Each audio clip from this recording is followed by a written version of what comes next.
الحمدللہ والصلاة والسلام علی نبی وآلہ وصحبہ وبارک وسلم۔ حمد و صلاۃ کے بعد عالی معتبر صدر مجلس حاضر جانشین فقیہ اعظم پاکستان حضرت صاحبزادہ پیر مفتی محب اللہ نوری صاحب زیدہ مجدہ علمہ وعملہ عمرہ وشرفہ، عالی مرتبت علماء کرام حضرات سامعین، السلام علیکم ورحمۃ اللہ وبرکاتہ۔ محترم قاری صاحب، کتاب رحمت قرآن مجید کی جو خدمت سر انجام دی، آج ان بچوں کے لیے جنہوں نے کتاب رحمت قرآن مجید کو اپنے سینوں میں سمویا، دستار فضیلت کا یہ نور افشاں اجتماع انعقاد پذیر ہے۔ سب سے پہلے تو میں آپ سب لوگوں سے معذرت کرتا ہوں کہ جو وقت تھا نماز ظہر کے بعد کا، وہ کافی تاخیر کے ساتھ میں آپ کے پاس پہنچا۔ علماء کو بھی زحمت گوارا کرنا پڑی، حضرت اور آپ سب لوگ، تو راستے کچھ اس طرح کے ہیں اور رش بے تحاشا تھا کہ باوجود کوشش کے اس وقت تک نہیں پہنچ پائے۔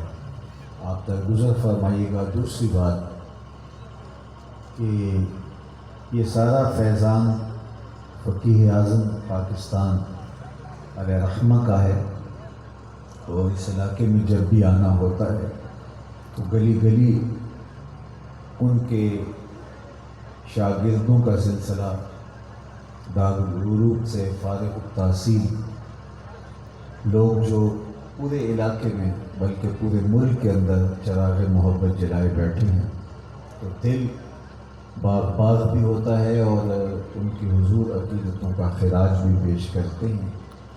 اللہ جل شانہ اس فیضان کو مزید وافر فرمائے۔ آمین۔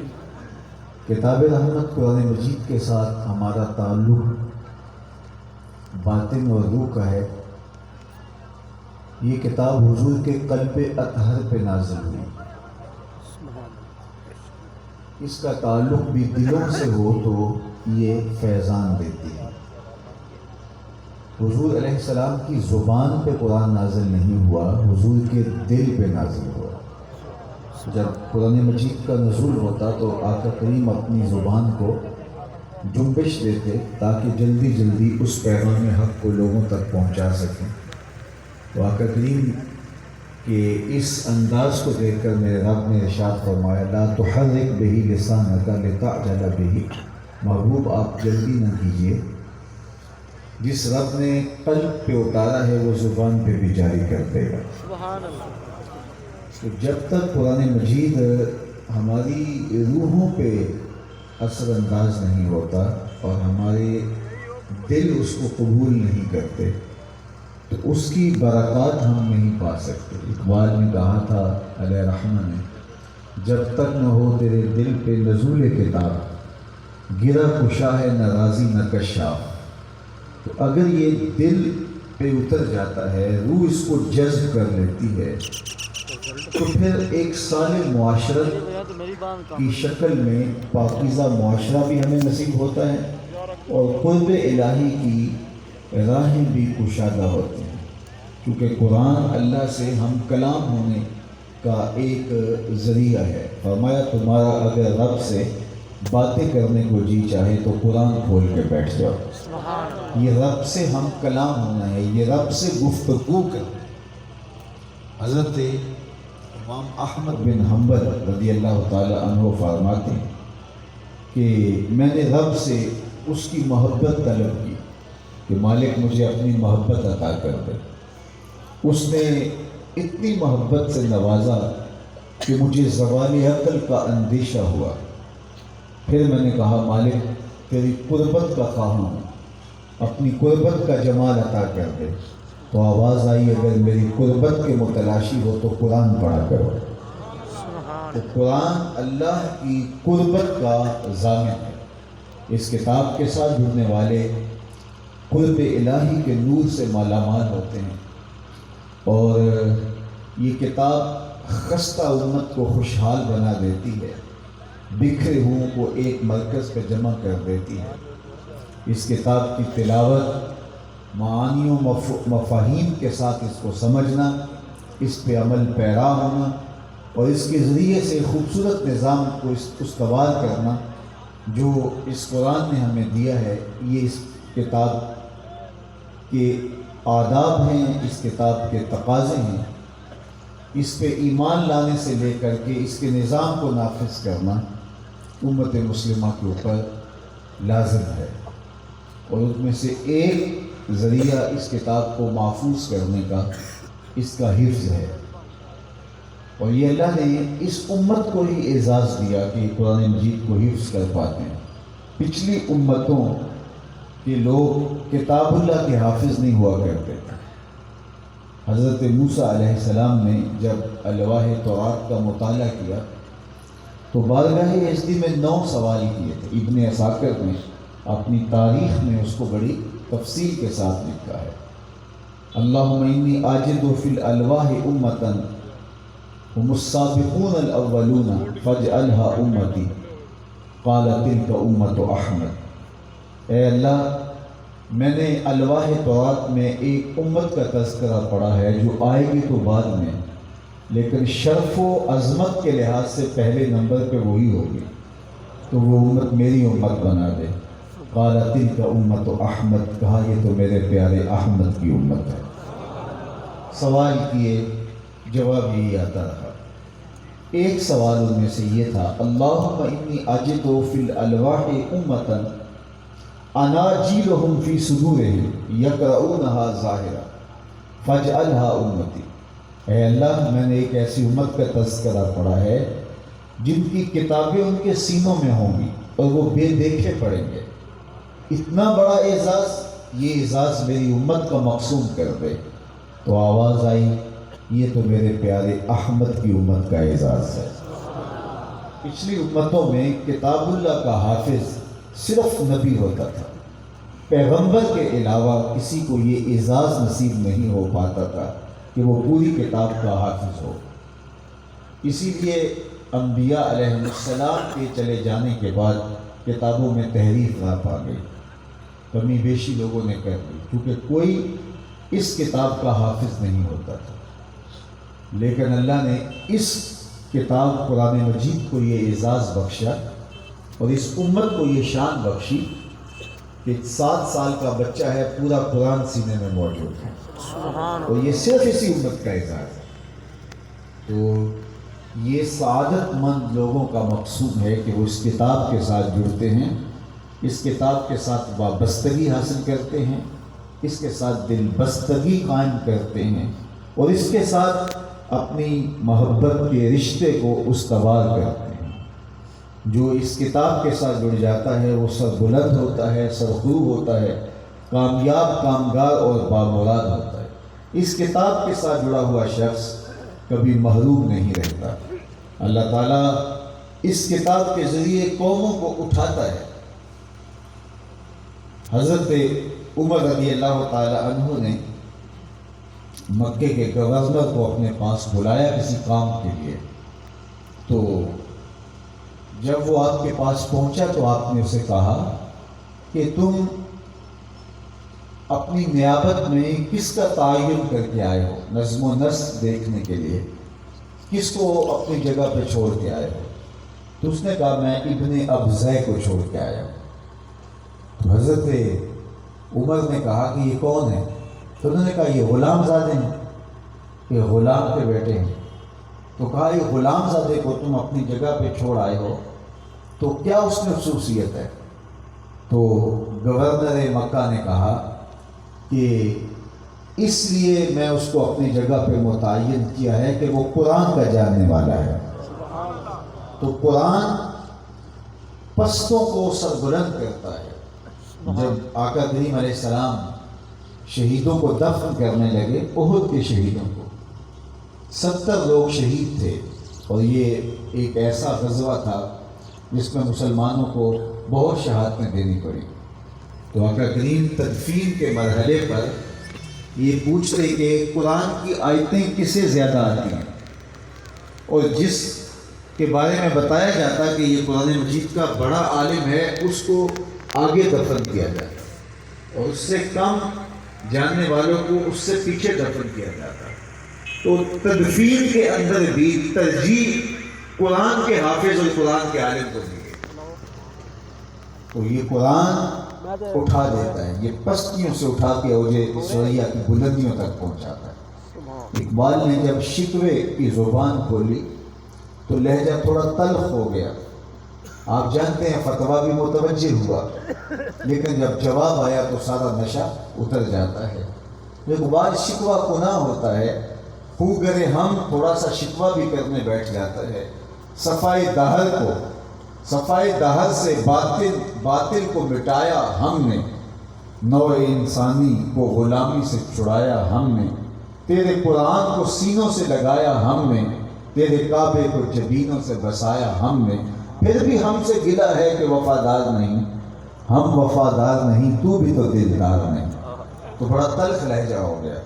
کہا یہ کام تو ہم کیے، ہم نے نیزوں تلے قرآن پڑھا، ہم نے تیرے دین کے جھنڈے کو اٹھایا، قربانیاں دی. تو یہ شکوہ کہا، لیکن جب جواب آیا تو سارا نشہ حرم ہو جاتا ہے. لفظ وہی ہے، صرف صیغہ بدلتا ہے. اب ادھر سے جو جواب آ رہا ہے، جواب شکوہ، اس کے لفظ دیکھ لیجیے. آواز آئی صفائے دہر سے باطل کو مٹایا کس نے، نوع انسانی کو غلامی سے چھڑایا کس نے، میرے کعبے کو جبینوں سے بسایا کس نے، میرے قرآن کو سینوں سے لگایا کس نے. تھے تو آبا و تمہارے ہی مگر تم کیا ہو، ہاتھ پہ ہاتھ دھرے منتظر فردا ہو. ہر کوئی مست مئے ذوق تن آسانی ہے، تم مسلمان ہو یہ انداز مسلمانی ہے. حیدری فقر ہے نئے دولت عثمانی ہے، تم کو اسلاف سے کیا نسبت روحانی ہے. وہ معزز تھے زمانے میں مسلمان ہو کر، تم خار ہوئے تارک قرآن ہو کر. ہماری پستی، زبوحالی، نکبت، رسوائی، ذلت، اس کا سبب کتاب رحمت قرآن مجید کو چھوڑ دینا ہے. اس کو ہم نے صرف کتاب ثواب سمجھ لیا ہے، جبکہ یہ صحیفہ رحمت کتاب ہدایت تھی. زندگیوں کو منظم کر دیتی یہ کتاب. لیکن ہم نے اس کتاب سے بھی وہ مقاصد حاصل نہیں کیے جن مقاصد کے حصول کے لیے اس کتاب کو عطا کیا گیا. قول و قرار کی نوبت آئی تو قسم اٹھانے کے لیے قرآن کو سر پہ رکھ لیا. قرآن نازل اس لیے تو نہیں ہوا تھا. کوئی اعتبار نہیں کر رہا تو قسم اٹھائی اور کہا کہ میں قرآن اٹھا کہتا ہوں کہ میں سچا ہوں. کیا قرآن کے نزول کا مقصد بنیادی مدعا یہ تھا؟ اس میں کوئی انکار نہیں ہے کہ آپ نے گھر بنایا ہے، فیکٹری تعمیر کی ہے، قرآن مجید پڑھو گے تو وہاں برکتوں کے قافلے اتریں گے، اس کا انکار نہیں ہے. لیکن قرآن مجید کے نزول کا مقصد جو بنیادی مقصد تھا وہ ہدایت تھا. اقبال نے یہاں بڑی خوبصورت بات کی. بندے صوفی و ملا اسیری حیاتش حکمت قرآن گیری، با آیاتش ترا کار جزی نیز کیا یاسی نے وہ آساں بمیری. اقبال نے کہا تو جاہل صوفی اور کاہل ملا کے ایسے پھندے میں پھنسا کہ تو نے قرآن سے زندگی تلاش نہیں کی. قرآن کی آیتوں سے تجھے صرف اتنا سروکار ہے، جب تیرے بوڑھے کی روح اٹک گئی تو سورہ یاسین لے کے بیٹھ گیا کہ میں تلاوت کروں اور اس کی روح آسانی سے نکل جائے. اقبال کہتے ہیں اس میں کوئی شک نہیں کہ اس کو فائدہ ہوتا ہے، لیکن افسوسناک پہلو یہ ہے اس قرآن سے بھی تو نے مرنا ہی سیکھا، کاش اس قرآن سے جینا سیکھ لیا ہوتا. یہ حیات آفری کتاب ہے، زندگی بخش کتاب ہے. کتاب زندہ قرآن حکیم، حکمت او لا یزال است و قدیم. یہ تو پستیوں سے اٹھا کے اوج ثریا کی بلندیوں تک پہنچانے والی کتاب ہے. یہ زندگی کو تبدیل کر دینے والی کتاب ہے. یہ روحوں میں اتر کر کے من میں چراغاں کر دینے والی کتاب ہے. یہ زندگی کا سہارا ہے، یہ باطل کا اجالا ہے، یہ قوم کی نشأت اور نہضت کی ضامن ہے. یہ کتاب، اس کتاب کے ذریعے پستیوں سے نکال کر کے امت کو اوج ثریا کی بلندیوں تک لے جایا جا سکتا تھا. لیکن ہم نے اس کتاب کو چھوڑ دیا اور اس کتاب سے ہمارا تعلق واجبی سا رہ گیا۔ میں آپ کو کہتا ہوں کہ آج ہم اپنے بچوں کو اس کتاب کے لیے کتنا وقت دیتے ہیں، اور اس کتاب کی خدمت کرنے والوں کے لیے ہمارا روح سخن کیا ہے۔ ہم مختلف مضامین کے لیے 1 گھنٹے کی ٹیوشن کی کتنی فیس دیتے ہیں، اور قرآن مجید کے لیے ہم وقت کتنا دیتے ہیں۔ اور ہم نے کبھی اس پہ غور کیا؟ صبح بچے نے سکول جانا ہو تو ماں کس طرح سے اس کو مختلف انداز سے تیار کر رہی ہوتی ہے۔ کبھی اس کے بوٹ پالش کر رہی ہوتی ہے، کبھی اس کی ٹائی سیدھی کر رہی ہوتی ہے، کبھی اس کے چہرے کے اوپر مختلف قسم کی کریمیں مل رہی ہوتی ہے کہ میرا لال سکول جا رہا۔ میں انکار نہیں کرتا، جانا چاہیے۔ صفائی ستھرائی، پاکیزگی، نفاست یہ ہمارے دین نے بتائی۔ لیکن وہی ماں اسی بچے کو صبح جب اٹھاتی ہے اور قرآن پڑھنے کے لیے بھیجتی ہے تو یوں ہی بستر سے کھینچ کر کے اس کو تھپڑ دلاتی کہ چل نصیحتیں، اور بعض بار اس کی ناک بہہ رہی ہوتی ہے اور اس کے منہ سے سمیل آ رہی ہوتی ہے، اور حالانکہ وہ سکول اس حالت میں چلا جاتا تو وہ کتاب پڑھنے کے لیے گنجائش بنتی تھی، اور اب وہ کتاب پڑھنے کے لیے جا رہا ہے جس کے لیے میرے رب نے کہا اس کو بے وضو ہاتھ بھی نہ لگانا۔ اور پھر ایک قاری صاحب پڑھانے کے لیے بیٹھے ہوتے ہیں اور 150 بچہ ہوتا ہے، اور بتائیے اور وقت کتنا ہوتا ہے؟ آدھا گھنٹہ۔ تو کیا توجہ ملے گی؟ تو ہم ذرا غور کریں کہ کیا ہم نے اس کا اہتمام کیا کہ جس طرح باقی علوم و فنون کے لیے ہم سرمایہ خرچ کرتے ہیں، اپنے بچوں کو جو ہے وہ وقت کا پابند کرتے ہیں، تو کیا ہم نے دین کے لیے ایسا ہی اپنے بچوں کو پابند کیا اور ایسا ہی وقت دیا؟ اگر ہم اپنے آپ سے سوال کریں گے تو جواب نفی میں آئے گا، سوائے چند لوگوں کے۔ تو قرآن نے کہا وَمَا قَدَرُ اللَّهَ حَقَّ قَدْرِهِ، اللہ کی قدر کا جو حق تھا لوگوں تم نے ادا ہی نہیں۔ تو جب تم اس کے قدردان نہیں ہو تو پھر اس کو بھی پرواہ نہیں ہے، وہ بے نیاز ہے۔ جب اللہ کے پیغام کی، اس کے دیے ہوئے نصاب حیات کی لوگ پرواہ نہیں کریں گے، اپنی خواہشات کے مطابق زندگی گزاریں گے، تو پھر اللہ رسول بھی پرواہ نہیں کریں گے۔ اس لیے اگر ہم ان کے لائے ہوئے نظام کو سینے سے لگائیں اور کہیں کہ یہ ہماری دنیا اور آخرت کی بہتری کا ضامن ہے، تو پھر ہم سفلو بھی ہوں، کامیاب بھی ہوں، بامراد بھی ہوں۔ لیکن آج ہماری اسمبلی سے لے کر کے ہماری نجی زندگی تک برکت کے لیے تلاوت تو کر لی جاتی ہے، لیکن قرآن ہمیں بتلا کیا رہا ہے، قرآن کا میسج ہمارے نام کیا ہے، ہم اس سے آشنا ہونے کا تکلف بھی نہیں کرتے۔ چیز آئے کہ عمل پیرا ہونے کے لیے اپنے آپ کو مستعد اور فعال بنائیں۔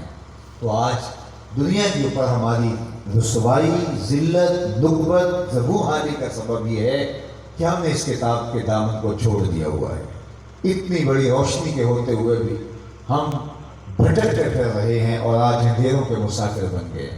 اگر اس کتاب کے ساتھ ہم اپنے تعلق کو مضبوط کر لیں تو آج بھی پستیوں سے اٹھ کے بلندیوں تک پہنچنا ہمارا مقدر ہے۔ وَأَنْتُمُ الْأَعْلَوْنَ إِن كُنتُم مُؤْمِنِينَ، یہ میرے رب کا وعدہ ہے۔ یہ کافر میرے کیا لگتے ہیں، لیکن اگر تم مومن بن کے دکھاؤ تو پھر عزتوں کا تاج میں تمہارے ہی سر پہ رکھوں گا۔ جب شکوہ کرتے اقبال نے یہ بھی کہا کہ کافر کو دی حوروں کا سور اور مومن کے لیے فقط وعدہ حور، تو اس کے جواب میں کہا تم میں کوئی حوروں کا چاہنے والا ہی نہیں، جلوائے طور تو موجود ہے، کوئی موسیٰ ہی نہیں۔ تم اگر وہ طلب سچی لے کر کے آؤ تو یہ کافر کیا لگتے ہیں، لیکن اگر وہ محنت کریں اور تم ہاتھ پہ ہاتھ دھر کے بیٹھ جاؤ تو تنے مزدہ سے بیزار ہے حق، خدائے زندہ زندوں کا خدا ہے۔ تو اللہ تعالیٰ کافر کی بھی محنت ضائع نہیں کرتا، اور اگر ہڈ حرام ہو جائے تو وہ کہے کہ میں پدرم سلطان بود، میں مسلمان کا بیٹا ہوں، میں میرے ابا اجداد کی کہانیاں پڑھو، تو صاحب یہ اللہ کی سنت نہیں ہے۔ اللہ تعالیٰ محنت کرنے والوں کو پھل دیتا ہے، چاہے وہ کافر ہی کیوں نہ ہو۔ آج دنیا کے اوپر کفر مادی دوڑ میں ہم سے بہت آگے نکل گیا، اور ہم مادی زبونحالی کا شکار تو تھے، ہمارے ہاتھ سے دین بھی گیا اور ہمارے ہاتھ سے دنیا بھی گئی، اور آج جس پستی، ذلت اور نکبت کا ہم شکار ہیں، کائنات میں یہ منظر کبھی اس چشم فلک نے نہیں دیکھا تھا۔ آج پوری دنیا کے اوپر جہاں آتش و آہن برستے دکھائی دیتے ہیں، آپ پتہ پوچھ لیجئے ایک گھر بھی کافر کا نہیں ہوگا، جہاں آگ برستی ہے، جہاں گولے گرتے ہیں، جہاں آتش و آہن برستے ہیں، آپ پتہ پوچھیں تو وہ مسلمانوں کا دیش ہوگا۔ پوری دنیا آرام سے بس رہی ہے اور ہم کابل میں، ہم قندھار میں، ہم وطن عزیز پاکستان کے گوشوں میں، ہم کشمیر میں، القدس میں، روہنگیا میں، یمن میں، شام میں، عراق میں، کہاں کہاں ہم ظلم و جبر کا شکار ہو رہے ہیں۔ کبھی ہم نے غور کیا یہ ہمارے گناہوں کی سزا ہے جو ہمیں دی جا رہی ہے۔ جب ملک تیمور نے جو ہے وہ حملہ کر دیا اور مقابلے کے اندر روہیلا نے اس کی آنکھیں نوک خنجر سے نکالی، اور بڑا ظالم اور جنگجو شخص تھا اور بڑا سفاک شخص تھا، تو اچانک اس کو یہ خیال آیا، تو اس نے سارا اسلحہ اتار کے ایک جانب رکھ دیا اور تیمور کی بیٹیاں اور بہویں جو ناچ رہی تھی تو ان کے سامنے تکلف کرنے لگا اور خراٹے لینے لگا، لیکن وہ مسلسل ناچتی رہی۔ دوبارہ اس نے اسلحہ پہنا اور ان سے مخاطبت کرتے ہوئے کہا کہ جنگجو لوگ یوں اسلحہ چھوڑ کر کے یوں ایسے نہیں کیا کرتے جس طرح میں نے کیا، لیکن حرم کی شہزادیاں یوں ناچ رہی تھی تو میرے دل میں کچھ خیال آیا، تو میں لیٹ گیا اور میرا خیال یہ تھا کہ ان میں سے کوئی لڑکی اٹھے گی اور میرے ہی خنجر سے میرا گلا کاٹ دے گی، لیکن اس کے باوجود تم مسلسل ناچتی رہی تو میری شرمندگی دور ہو گئی کہ میں نے جو کیا غلط نہیں کیا، تمہارا علاج یہی تھا، جب تم مجھے سویا ہوا دیکھ کر کے بھی میرے پڑے ہوئے خنجر سے میری گردن نہیں کاٹتی، تو پھر ایسا جو ہے وہ نہیں ہے کہ میں نے کوئی غلط کیا ہے، جسے وہ اس نے کہا تھا کہ حمیت نام ہے جس کا گئی تیمور کے گھر سے۔ تو جب حمیت اٹھ جائے تو پھر دشمن غالب آیا کرتے ہیں، اور پھر وہ ہوا ہو کرتا ہے جو اس وقت پوری دنیا کے اوپر ہمارے ساتھ ہو رہا ہے۔ اس لیے اس کی بنیادی سٹیج قرآن مجید کا نازلہ پڑھنا ہے۔ خالی نازلہ پڑھنا بھی کوئی معمولی چیز نہیں ہے، اس کو اگر روزانہ کی بنیاد پہ معمول بنا لیا جائے۔ علامہ اقبال علیہ رحمہ نے اپنے ایک دوست کو خط لکھا اور اس خط کے اندر لکھا کہ قرآن مجید مفاہیم کے ساتھ آپ کو نہیں بھی آتا تو روزانہ اٹھ کے نازلہ قرآن مجید کی تلاوت کر دیا کرو، اس کا فائدہ یہ ہے کہ دل کا تعلق قلب مصطفیٰ سے جڑ جاتا ہے۔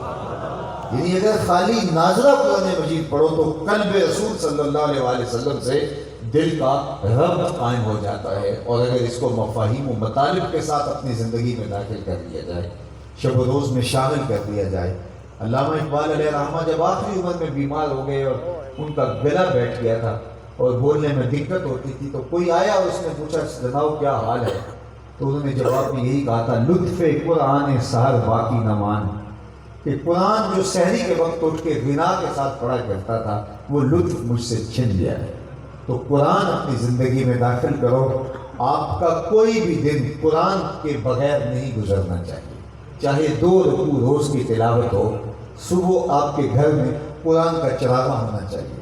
جب بڑے میاں بیٹھے ہوں گے، بوڑھی امی بیٹھی ہوگی، تو بچوں کو بھی ترغیب ہوگی اور وہ بھی اٹھ کے قرآن کھول کے بیٹھ جائیں گے۔ اور وہ کیسا گھر ہوگا جس میں شام سویرے قرآن پڑھا جاتا ہے اور اللہ کی رحمتوں کا نزول ہوتا ہے، اور وہ گھر جس میں قرآن کبھی کھول کے نہیں دیکھا گیا اور موسیقی کی دھنوں سے گھر گونجتا رہتا ہے، تو اس گھر میں برکت کیسے آئے گی؟ پھر ہم کہتے ہیں جی وہ کاروبار بھی اتنا کرتے ہیں برکت نہیں آتی، شاید کسی نے تعویذ ڈال دیے، کسی نے کالا جادو کر دیے، پھر بابوں کے پاس بھاگتے ہیں۔ اب وہ کہے کہ جناب تمہارے گھر میں قرآن تو کھلتا نہیں ہے، تو برکت کے قافلے کیسے اترے؟ اگر وہ یہ بتائے تو اس کا تو کام وہی رک گیا۔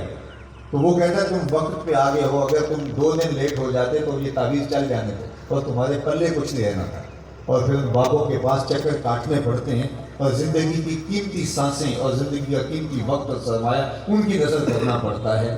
قرآن سے دوری کی وجہ سے ہمارے گھروں میں برکتیں نہ رہی، ہمارے گھروں سے نور اٹھ گیا، ہمارے گھر بے نور ہو گئے، باہمی الجھاؤ، ایک دوسرے کے ساتھ بیر، دشمنیاں اور نحوستیں گھروں کے اندر اترنے لگی۔ وہ پاکیزہ گھر کتنا پاکیزہ گھر ہے جس گھر میں صبح ہوتے ہی قرآن کا چراغاں ہونا شروع ہو جاتا ہے۔ یار صبح ہوتے چڑیاں بھی رب کی تسبیح بول رہی ہوتی۔ وہ کیسا بد نصیب گھر ہے جس گھر میں قرآن کی پکار نہیں ہوتی، قرآن کے چہچہے نہیں ہوتے، قرآن کی دل آویز صدائیں نہیں ہوتی۔ تو آئیے میں اور آپ قرآن مجید کی دل آویز صداؤں سے اپنے گھروں کو آباد کریں۔ میں مبارکباد دیتا ہوں آپ سب لوگوں کو، اہل علاقہ کو، محترم قاری مدثر صاحب کو، کہ جنہوں نے قرآن مجید کا یہ چراغ روشن رکھا ہے یہاں، اور اتنے بچوں نے حفظ قرآن کی سعادت پائی۔ ان کے دست و بازو بنے، ان کے ساتھ کھڑے ہوں اور قرآن مجید کی خدمت شعار زندگی بنا لیں۔ اللہ آپ کو اپنی رحمتوں اور کرم نوازیوں کے احساس میں رکھے، دنیا آخرت کی بہاریں ہماری روحوں میں ڈال دیں۔ وآخر دعوانا الحمد